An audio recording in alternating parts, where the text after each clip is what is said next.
Hey everybody, it's Jason Blaha here, and I had someone utter the most ridiculous statement. Of course, this video won't be out for a while, but I'm going to go ahead and film it today anyways.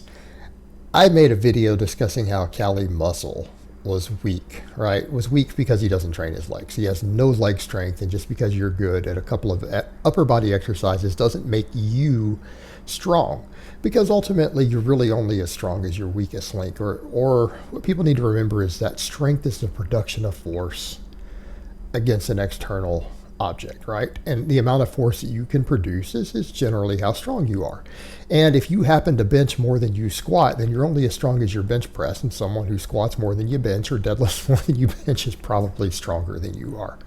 In terms of just their overall strength, they're stronger than you, right? Just training a couple of muscles in your body to be really strong, or only half of your body, doesn't make you strong.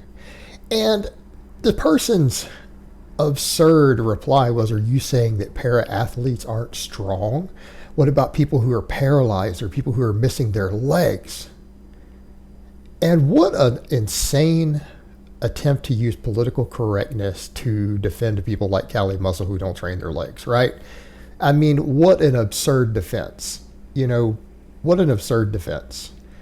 Now, are we going to be honest here and say that people who have permanently damaged bodies that have been injured, that either through disease or being injured in war or a car wreck or something else, that their bodies that have been damaged beyond repair and are not functioning at full capacity, these are people whose strength is limited due to permanent damage to their body. That affects their ability to produce force. Therefore, it affects their strength.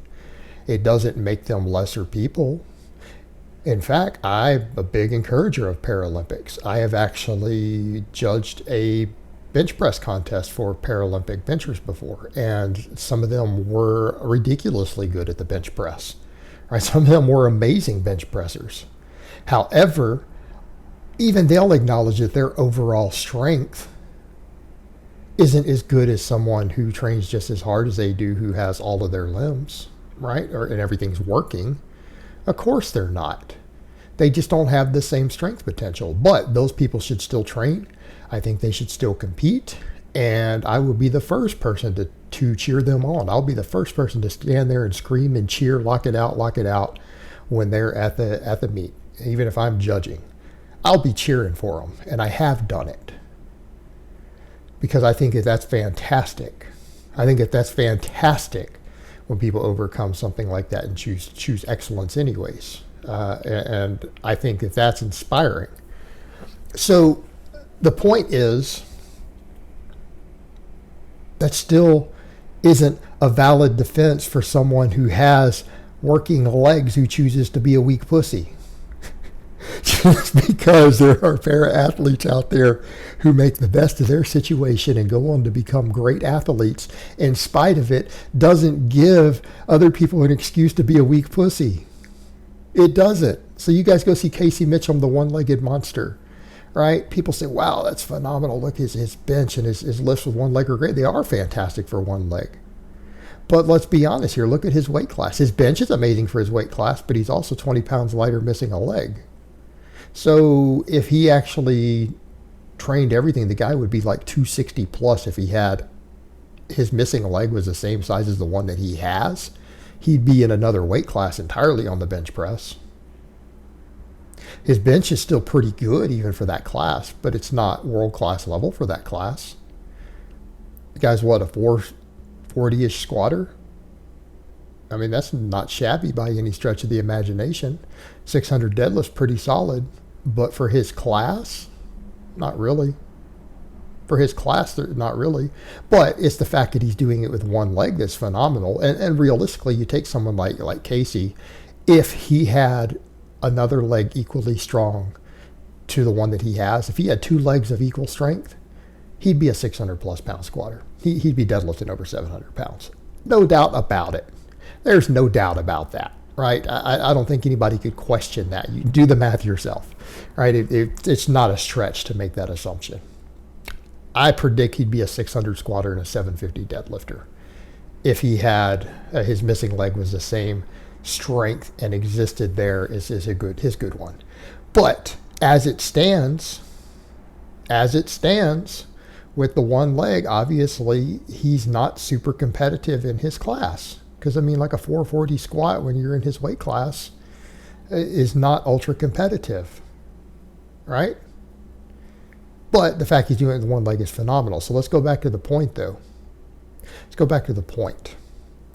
If you have weak legs, you are not strong. In other words, if at big exercises like the squat or the deadlift or any standing exercise, you don't have a respectable set of numbers, but you're good at one thing like the bench press or a weighted chin up, you're not strong.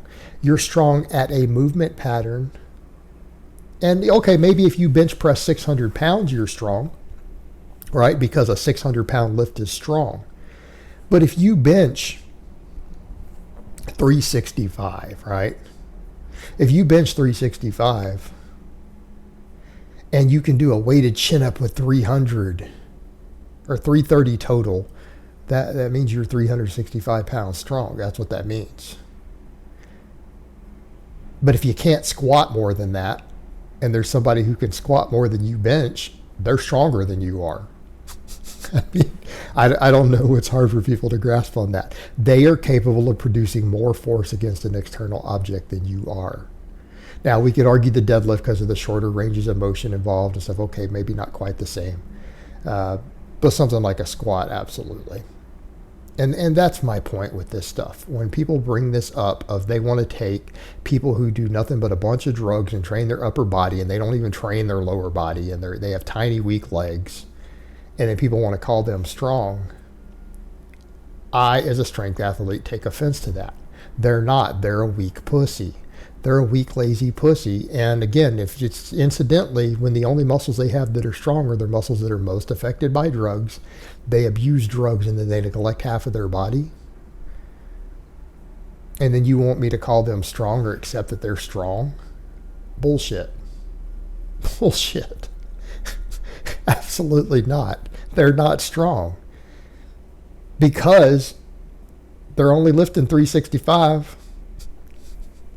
In what world is 365 pounds at your best lift, or even 400 pounds for your best lift, considered to be particularly strong in the strength world? It just isn't. It's just not. Unless you're in the 140 pound weight class. But these are oftentimes guys who are over 200 pounds. Right? And I don't have any respect for it. And why should I have respect for it? Why should anybody have respect for it? Guys who abuse a couple grams of gear and growth hormone are good at some upper body exercises, who have enormous amounts of steroid enhanced upper body muscles, but they still can't even have a base in their legs. Like they're on grams of gear and their legs are smaller than mine. By the way, I'm not on anything for those curious. I'm in my 40s and I'm not even on TRT anymore. I'm off everything completely and have been for a while. And their legs are smaller than mine and weaker than mine. Come on. Get real. And that's the thing that I find it's hilarious. You know, I mean, you say something like that and talk about strength in able-bodied people. You talk about strength in able-bodied people and people who just choose to be lazy and not even bother to squat. And then people have the audacity to, when you call them weak, to bring up, well, are you saying that people who are paralyzed are weak? Well, I'm saying they're not as strong as athletes who aren't paralyzed. I'm not calling them weak.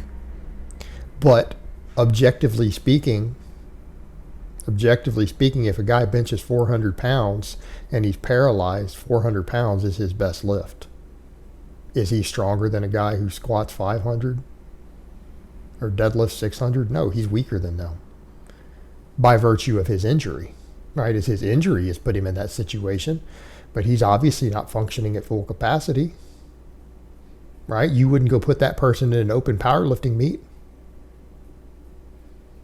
Go have them do a full power meet. Right, they can't because they have injuries that prevent it. So, how do you compare that to someone who just chooses? Not even bother to squat or have any sort of strength beyond their pecs and delts? I would call that person a lazy, weak pussy. At least the person who's a para-athlete is making the best of their situation. And I promise you, anyone who's a strong para-athlete, if they had 2 functioning legs, they would probably be squatting heavy because they have the mindset of an athlete. All right, guys, that's really all I have to say on that today. I hope it's been informative, and I will talk to you guys next time.